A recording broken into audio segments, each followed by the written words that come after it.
Welcome back, lovely people. We are making delicious fried rice today. And let me just start with my rice. In the pot, I added some cooking oil and I have added my washed rice. Please note that this rice was only washed. I didn't parboil it or anything. And I like to do my fried rice this way so that by the time the rice is cooked, it's not like mashed up together. It's not gummy or soggy. This method really works well when you don't want your rice to be soggy and gummy. So I'm just like toasting it on some cooking oil for about 5 minutes. And please note that this was done on low heat so that your rice does not like fry and burn. And I added my chicken stock. Don't mind the way the stock looks. It was a chicken marinade, but it was so tasty and delicious. I added some salt to taste, and it was time for me to cook my rice. I added some boiling water and I boiled this for about 15 minutes while I made the other part of the fried rice. Note that there was a little bit of pepper in my chicken stock. I also added it to my rice for a slight tinge of chilliness. So back to the other part of the fried rice, I added some cooking oil to a pan and some onions, and it's time to start cooking the major part of the fried rice. I don't cook everything from scratch because I don't like it to be soggy and gummy. I prepare my rice separately, I prepare the sauce separately. 9 out of 10 times, this is how I usually make my fried rice so that it does not become so soggy. So I am adding my bell peppers now, my red, yellow, green bell peppers, and there are some spring onions as well if you watch closely. I just chop this up according to how I like it. Feel free to cut it according to however you desire, whatever size, whatever way you like.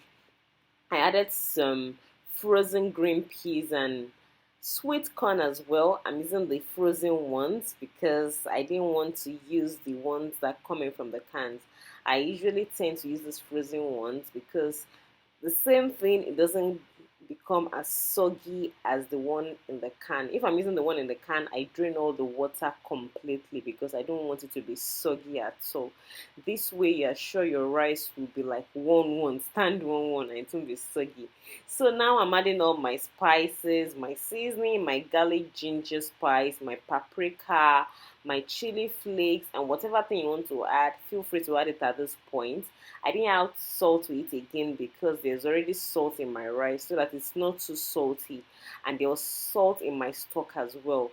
So for this I added only seasoning, and now I'm adding my croaker fish which I had like removed the bones from. I am also like mixing it together with all the other ingredients and vegetables so that all the spice would get mixed into it. I just like chop it up a little bit. Like I said, feel free to like do whatever you want to do with it, however you want the size. If you want it bigger, if you want it smaller, do justice to you. Do whatever you like in this. So guys, for about 2 minutes, I'm just allow this simmer all together so the spice can like merge together. And yes, you can see that my rice is cooked. I'm adding all my veggies and my fish and everything into my rice at this point. This way, trust me, your rice will never be soggy. Your rice will be like one by one. Don't worry, you see how it's going to look at the end of the video. And I like this because it is fail proof for me every time. So I'm just tossing this gently. Please be gentle. You don't want your rice at this point to become all mashed up together to like join forces and become like twins. Still be careful so that you don't have very soggy rice. This way you can even put the rice in the fridge, bring it out, warm it, microwave it, and it doesn't become soggy at all. So I'm just tossing it gently. My cooker has been turned off now, or it's at the lowest heat so that it doesn't start to burn. Everything is well cooked. It's just for it to become married together, for the veggies and for the rice to become one. And note that I didn't add so much curry from the beginning. I just like it this way. It's still going to look like fried rice, trust me. And our fried rice is ready. This is our fish fried rice. It was so good, guys. It was so delicious. Thank you so much for watching. Please come back for more recipes. I would love to see you come back. Bye.